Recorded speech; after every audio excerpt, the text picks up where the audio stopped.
Hola, hola, ¿qué tal? ¿Me escuchan? Bueno, nada, bienvenidos todos, gracias por la invitación, de verdad es un honor para mí estar aquí en Comex. Vengo a contarles un poco sobre mi experiencia, sé que muchos de ustedes me conocen por hits, remixes musicales como El Niño y el Pollo, El Bebito Fiu Fiu, algunas cumbias que he transformado de algunas series conocidas como Dark, como Stranger Things y cosas así. Y hay una experiencia que tengo, bueno, yo les voy a contar ahora todo lo que he pasado hasta poder llegar a crear contenido, a poder conectar con un público, a poder llegar a tener cierta cantidad de seguidores, que es algo que a mí me gusta hacer, algo que se ha convertido ahora en mi negocio, algo que se ha convertido ahora en un emprendimiento al cual le tengo mucho cariño.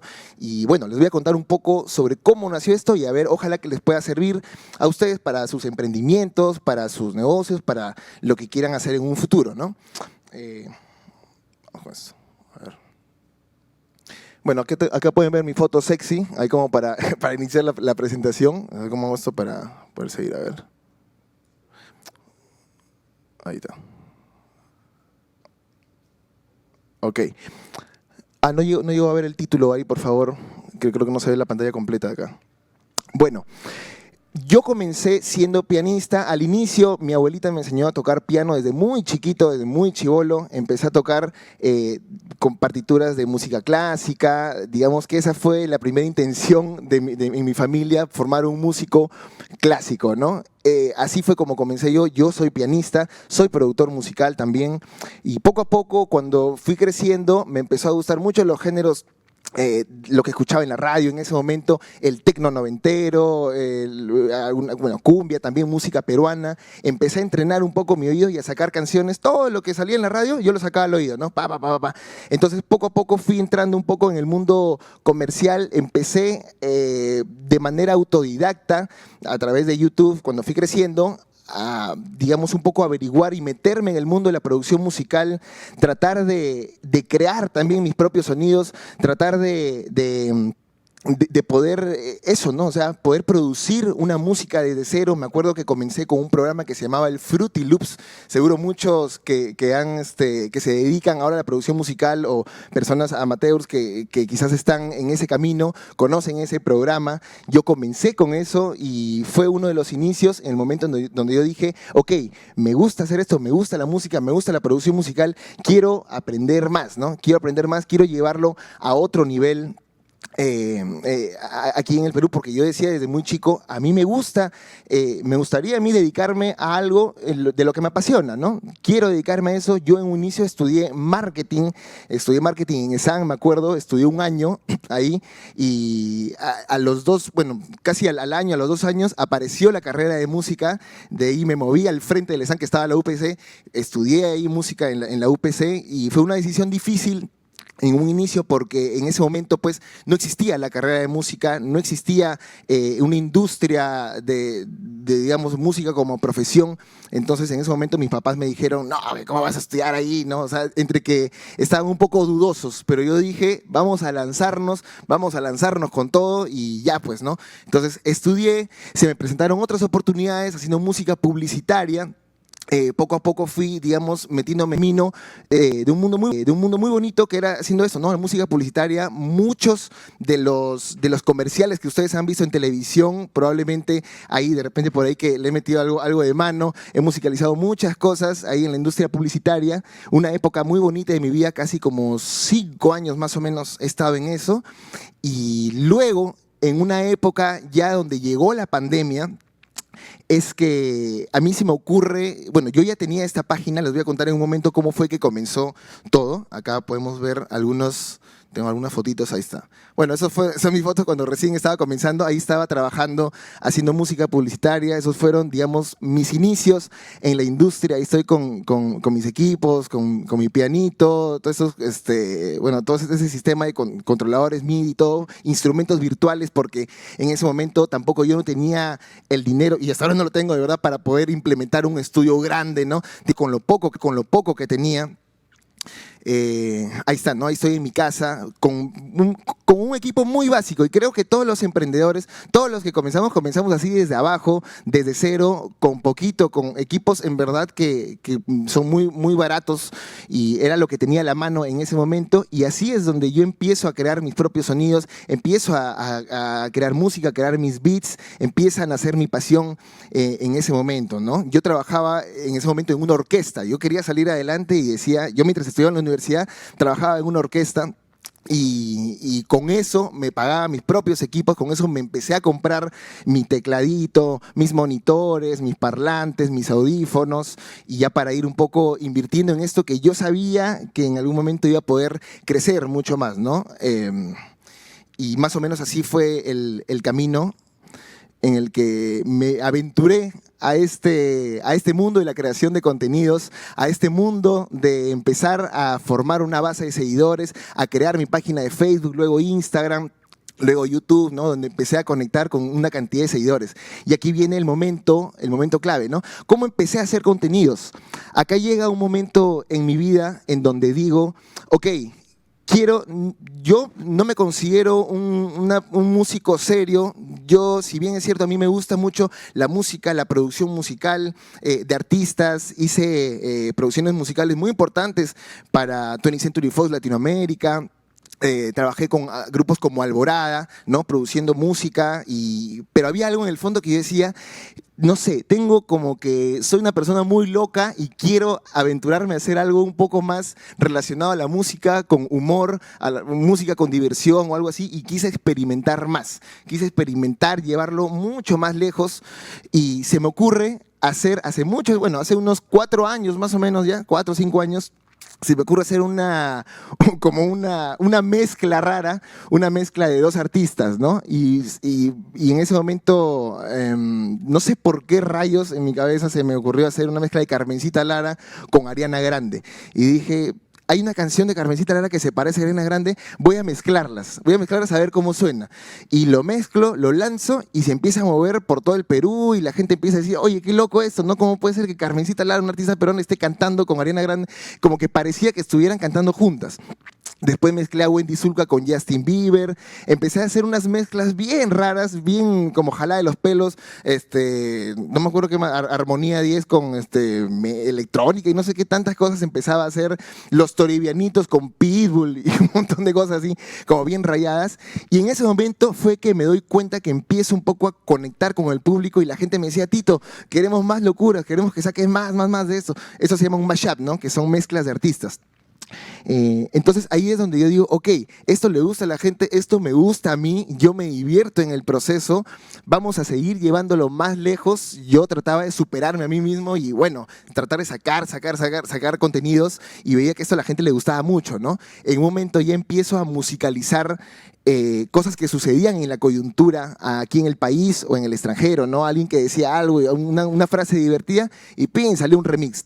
Llegó hasta tal punto, y bueno, y hasta ahora pasa, ¿no? Que cuando sucede algo, la gente me empieza a etiquetar, Tito, haz un remix de esto, Tito, haz un remix de lo otro. Entonces ya es como que siento una responsabilidad de hacer un remix o musicalizar lo que sucede en la coyuntura, ¿no? Bueno, ahí estoy, esos son mis inicios.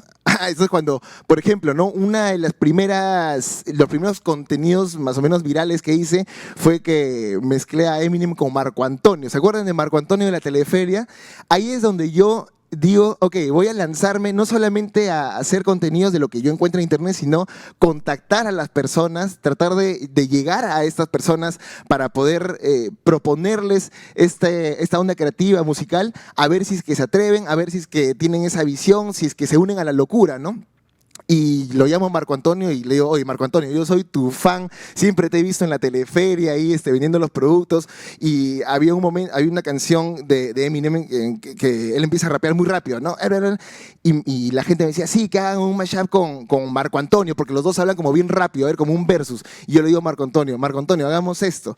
Y él va a mi casa al toque nada más, como que dice, ya Tito, hagámoslo, yo confío en ti y sé que va a salir chévere. Lo grabamos, escribimos la letra, todo, y fue un éxito, ¿no? Fue un éxito, ya lo publicaron en muchos lados, mucha gente como que empezó a, ya digamos, a identificarse un poco con mi contenido, de esas cosas como medias locas, medias impredecibles. ¿no? Ahí fue donde que esto creo que va tomando un poco de forma. Luego, ya en la época de la pandemia, es donde toda mi vida da un giro de 180 grados, porque yo me dedicaba, como les comentaba, a hacer música publicitaria. Esta era mi principal fuente de ingresos. Me dedicaba a trabajar, yo trabajaba en una empresa haciendo música publicitaria, y lo que sucede es que en la pandemia veo algo en la televisión. Veo algo y veo una paltita que salía vendiendo, bueno, en una época de la pandemia que decía, lléveme a su casa, hágame ensalada. Y yo no sé cómo veo, o sea, estaba almorzando y veo eso y digo, qué magistral esto que ha sucedido, vamos a hacerle un remix. Le hago un remix y eso se empieza a viralizar mucho más de las cosas que yo había hecho antes, ¿no? Y se empieza a viralizar en TikTok también, se empieza a viralizar en otras redes sociales, lo empiezan a publicar otras páginas, empieza ya a crecer, y esto ya de manera internacional. Digamos que esto ya lo empiezan a replicar en México, ya empiezan a compartir mi contenido en Chile, en Bolivia, me empiezan a llamar de otros países, oye, ¿qué es esto de la palta emocionada? ¿Qué es? A partir de ahí es donde yo decido y digo, voy a lanzarme a la piscina, voy a dejarlo todo y me voy a arriesgar por mi propio contenido, me voy a arriesgar o sea, digamos, a poder creer en mis contenidos, a poder creer en mis videos, en mi música, en mis remixes, en esta idea loca que ya había tenido desde hace mucho tiempo, que sin embargo yo me dedicaba, digamos, a medio tiempo. No lo hacía a tiempo completo, lo hacía solamente en mis espacios libres. Pero en la pandemia, con toda esta crisis económica que hay, yo digo, ok, tengo que vivir de algo, ¿no? O sea, tengo que salir adelante con esto, porque ya lo de la industria de la música publicitaria estaba en un momento que fue un momento difícil, entonces es como que pierdo ese trabajo, pierdo la estabilidad económica que tenía en ese momento. Entonces, lo que digo es, vamos el todo por el todo, y creo que eso es lo que nos hace a los emprendedores, a los que tenemos visión, nos hace únicos, ¿no? Que siempre estamos aprovechando esas oportunidades que se nos presentan, y para mí lo que sucede en la pandemia es eso, ¿no? Una oportunidad que me abrió muchísimas puertas a raíz de esto de la palta emocionada. Es que empiezo poco a poco a hacer remix, a dedicarme ya al 100% a esto, sin pensarlo de repente, o sea, sin saber que en un momento ya podría esto crecer tanto que ya me pueda dedicar netamente a esto, porque es como que dentro de la industria de la música es algo que no existía técnicamente. No es como que mezclar música con humor, música con parodias, y no sabía exactamente cómo iba a monetizar, no sabía exactamente de dónde iba a generar ingresos. Entonces era un mundo un poco raro que yo mismo he tenido que descubrir por necesidad también, ¿no? Obviamente también por humor y porque a mí me gusta hacerlo, pero también por necesidad, ¿no? Entonces ahí viene esta aventura ya, donde me lanzo a ver esto como un negocio también, a ver esto ya como algo de lo que yo pueda vivir, y además algo que me apasiona y con lo que soy feliz y que encima me gusta. Entonces ya empiezo a crear, a formalizar un poco, ¿no? A crear mis canales de Spotify, a crear mi canal de YouTube, que en ese momento no tenía, a empezar a hacer videos un poco más trabajados, ¿no? Y ser un poco más constante en mi contenido. A partir de ahí, de la pandemia, es donde empiezo a conectar mucho con el público, es donde ya empiezo a ver esto de una manera más grande, y ahí ya comienza como mi ambición de querer comerme el mundo, ¿no? De querer poder llevar este contenido a algo mucho más grande, mucho más lejos. Si bien en un inicio es esto con música, con humor, pero yo tengo muchas más expectativas con el tema de la música, y hay, bueno, muchas facetas de mi vida, yo como productor, como músico, a las que yo quiero llegar, y siento que este es un camino, es como un aprendizaje para algo mucho más grande, ¿no? En eso es lo que estoy ahora. Ahí, bueno, comenzó la época de los conciertos virtuales. Esto fue algo que también me cambió mucho la vida. En la época de la pandemia, es que yo emprendo una aventura con mi gran amigo Joco Vega. En ese momento yo me mudé con unos amigos, dos amigos que son DJs, y empezamos a trabajar juntos, porque todos como que nos quedamos sin trabajo. Era como que yo me había mudado en ese momento con dos amigos en el momento de la pandemia, y se nos ocurre hacer este negocio de los conciertos virtuales. Y esto salió por necesidad también, ¿no? Entonces empezamos a hacer un primer concierto virtual, que recuerdo que fue para un colegio. Eh, y diseñamos como si fuera un concierto real, pero todo llevado a la virtualidad, ¿no? Donde habían como personitas que salían así, vendiendo su chela, vendiendo cosas, ¿no? Yo salía así como en el escenario con luces. Lo emulamos de tal forma que parecía un concierto real, pero llevado a la virtualidad. Esto gustó mucho hasta que empezamos poco a poco a llegar a más gente, ¿no? No solamente a colegios, llegamos a universidades, llegamos a empresas, bueno, mucho más grandes ya como para fiestas, que en ese momento eran fiestas por Zoom, fiestas por, digamos, por un tema de la virtualidad, y llegamos a hacer ese negocio que prácticamente estuvimos como 2 años más o menos haciéndolo de los conciertos virtuales, y que hasta ahora, hasta hace poco, igual hemos hecho uno hace poco, y fue un emprendimiento en el cual yo creo que eso fue lo que me salvó de la pandemia, porque si no hubiese tenido que regresar a vivir a la casa de mis papás, probablemente, ¿no? Entonces fue una manera con mucha creatividad de poder salir adelante, de poder tener un negocio, algo que nos pueda generar ingresos en ese momento, ¿no? Luego esto ya se transforma a llevarlo a la presencialidad, que esto sí ha sido hace relativamente poco. Siempre a mí me ha gustado, bueno, no es que me ha gustado, siempre he tenido miedo de salir de mi zona de confort como todos.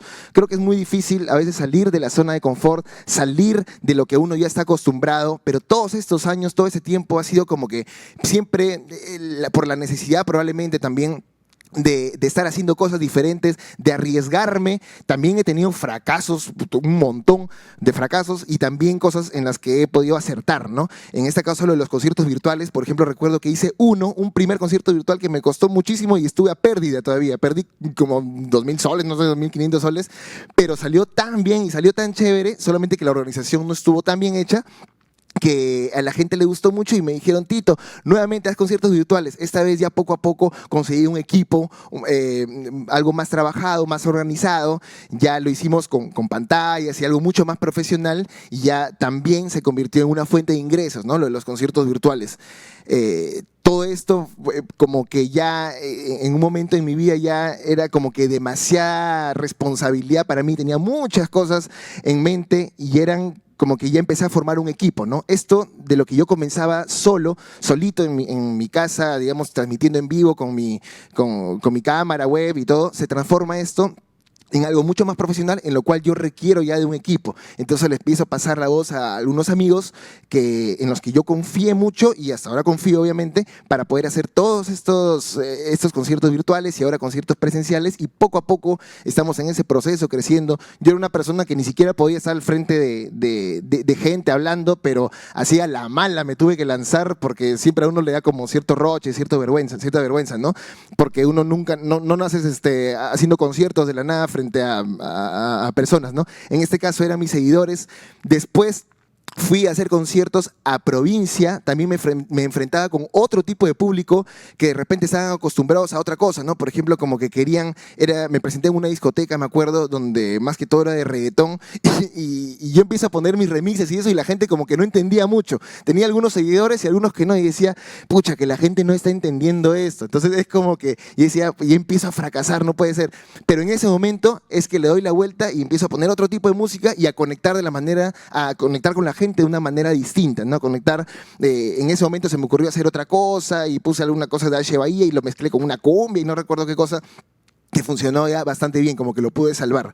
Entonces fueron momentos determinados de mi vida donde he aprendido muchas cosas. Siento que ahorita estoy en un constante aprendizaje, ¿no? Aprendizaje de cada una de las cositas. Por ejemplo, ahora voy a hacer un evento en la UPC también, donde me enfrento también a otro tipo de público. Entonces son cosas que uno va aprendiendo, ¿no? Cosas que uno va aprendiendo a manejar al público, de lo que yo estaba acostumbrado de manera virtual, ahora manejarlo de manera presencial, ¿no? Por ejemplo, esto de aquí, a ver si lo podemos ver acá.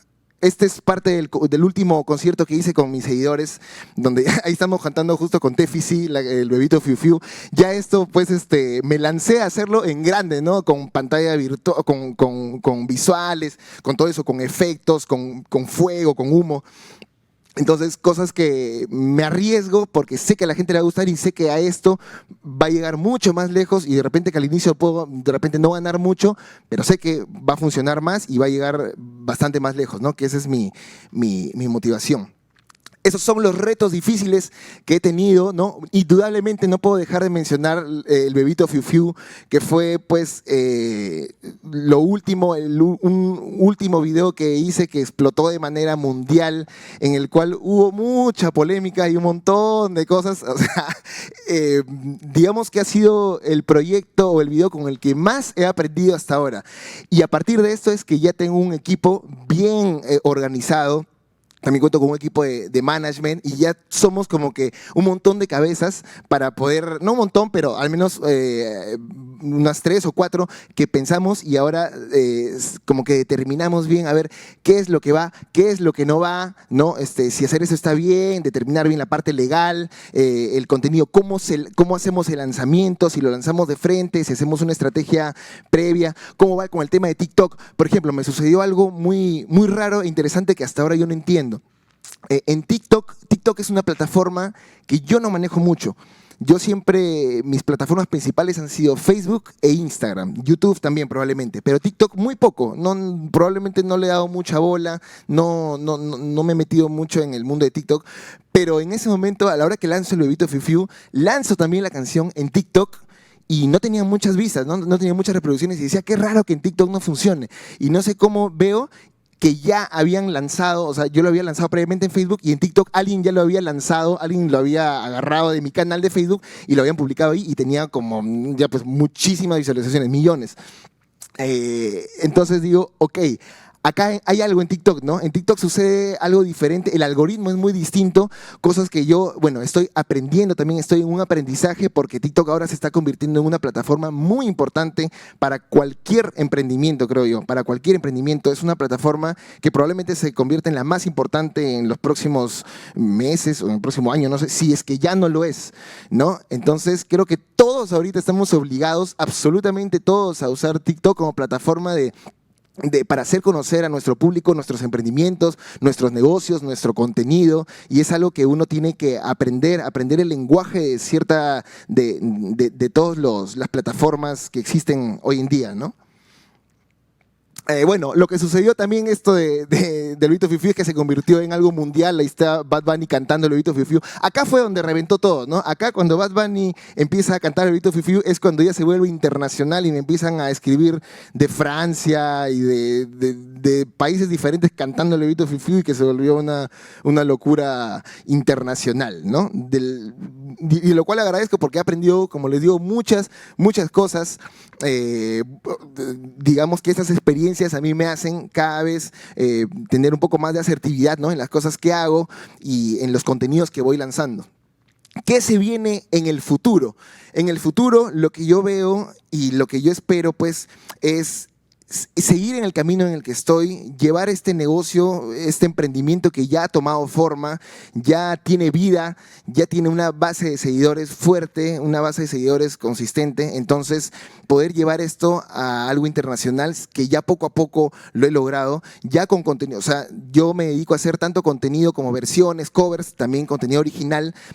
Entonces, también tengo esta faceta yo como músico, ¿no? De poder crear ya un disco, crear un álbum, llevarlo a un nivel mucho más alto, ¿no? Que esa es a la forma en la que estoy apuntando, a hacer videoclips mucho más profesionales también.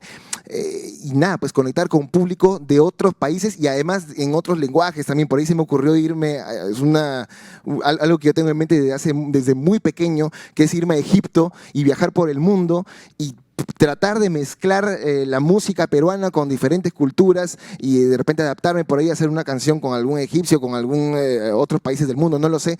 Eso es algo que yo quiero, ¿no? Como que llevar la música a ese nivel intercultural es algo que tengo en mente y que creo que puede funcionar muy bien y además puedo cumplir uno de mis sueños que es vivir viajando, que eso también me gusta. Entonces creo que más o menos por ahí va la visión que tengo en un futuro, ¿no?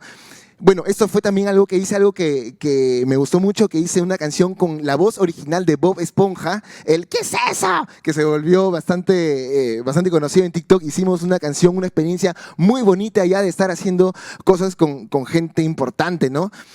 Como es Luis Carreño, que es la voz de Bob Esponja, un personaje a quien yo he admirado muchísimo, un dibujo que yo he mirado desde muy niño y que para mí, pues, llegar a este nivel y poder hacer una canción con con la voz original de Bob Esponja es algo que es un sueño que yo estoy viviendo ahora y del cual me siento bastante orgulloso de las cosas que estoy haciendo y el contenido que estamos creando, ¿no? Ya viene el Bebito Fiu también parte 2, ya viene el Bebito Fiu parte 2 también, entonces estamos en eso, hay mucha presión también porque yo siempre quiero, y como nos pasa a todos los emprendedores, siempre superarnos a nosotros mismos, ¿no? Siempre superarnos, siempre tratar de llegar más lejos y la idea es esa, ¿no? Es arriesgarnos a la piscina, meternos de frente y ya pues, ¿no? Ver qué sucede, ¿no? Eso es lo que yo estoy haciendo ahora en mi vida, eso es lo que yo, digamos, la regla con la que yo estoy manejando el presente y el futuro es ese, ¿no? Lanzarme, arriesgarme, innovar y ver qué sucede, porque para eso es la vida, ¿no? Si uno no se arriesga, si uno no sale de su zona de confort, te vas a quedar ahí. Entonces, lánzate con todo y ya está, ¿no? Y eso es. Nada, pues muchas gracias por la invitación. Sí. Hola, Tito. ¿Cómo estás? Tenemos un par de preguntas del público.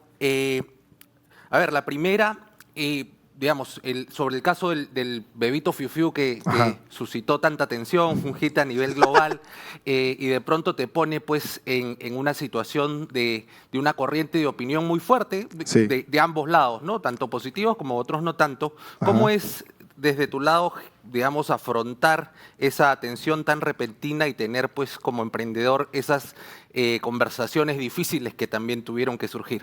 Sí, yo creo que uno nunca está preparado, jamás en la vida uno va a estar preparado para algo que tenga una repercusión mundial como fue lo del Bebito Fiu Fiu, ¿no? Por ejemplo, como te digo, aprendí muchas cosas en ese momento. También he aprendido a poder decidir y elegir ahora en mis próximos videos, pues, qué cosas se hacen, qué cosas no se hacen, ¿no? Con qué elementos trabajar, con qué elementos puedo jugar, con qué elementos no. Con lo del Bebito Fiu Fiu, bueno, muchos saben lo que sucedió con el tema del copyright, por ejemplo, ¿no? Y todo esto. Entonces, hay mucho aprendizaje detrás de esto, muchas opiniones a la hora de responder, por ejemplo, a los haters, ¿no? Eso es algo que nos sucede mucho y nos va a suceder a muchos emprendedores y de todo tipo, ¿no? De todo tipo de creadores de contenido y de negocios. Siempre va a haber gente que no esté de acuerdo con lo que haces, siempre va a haber gente que sí, ¿no? Bueno, la idea es que creo que siempre va a haber gente que está de acuerdo, gente que no, pero uno debe saber manejarlo de la mejor manera, debes creer en tu producto. Yo creo en lo que estoy haciendo, creo en mi contenido, creo bastante en la finalidad, ¿no? Y el objetivo, que es principalmente divertir a la gente, que eso es lo que yo hago, por lo que estoy tratando y estoy, digamos, metiéndome en este mundo, que principalmente es divertirme y pasarla bien, ¿no? Y además de eso, de paso, también pues obviamente poder vivir de eso y además ya estoy generando también auspicios, entonces creo que es una forma interesante en poder mezclar el humor, la diversión y también el negocio, ¿no? Buenísimo, Tito. Interesante, digamos, aprender sobre estas oportunidades, tomarlas y también interiorizar los aprendizajes. Y una última pregunta, que siempre es la más complicada. ¿Cómo desde siendo un trabajador independiente como eres tú, qué tan difícil es lidiar con los temas de la formalidad? Wow, mira, en realidad recién en este momento estoy tratando de organizar bien todo este tema formal y todo esto. Si bien es cierto, ya lo estaba haciendo desde antes, con ayuda de un contador, con ayuda de un equipo también, pero creo que tarde o temprano uno también tiene que meterse en eso y entender, ¿no? Entender todo lo que hay detrás, empezar a ordenar todo esto. También se lo debo también a mi equipo de management, que me han ayudado muchísimo a esto, porque llega un momento en que uno ya no puede solo. O sea, en un momento yo ya no podía solo y lo que dije es ayuda, ¿no? Ayuda, y decidí ya trabajar con un equipo y ya de manera más formal, más organizada, porque a veces uno quiere ser todista y ese creo que fue uno de mis problemas en un inicio, que yo quería hacer todo, ¿no? Yo quería hacer todo y ver el tema de los auspicios y también el tema de los contratos y el tema de tal, y ya llegó un momento en que casi me da parálisis facial. Así que pues nada, o sea, ya tuve poco a poco que ir formalizando todos los temas, de ir organizando bien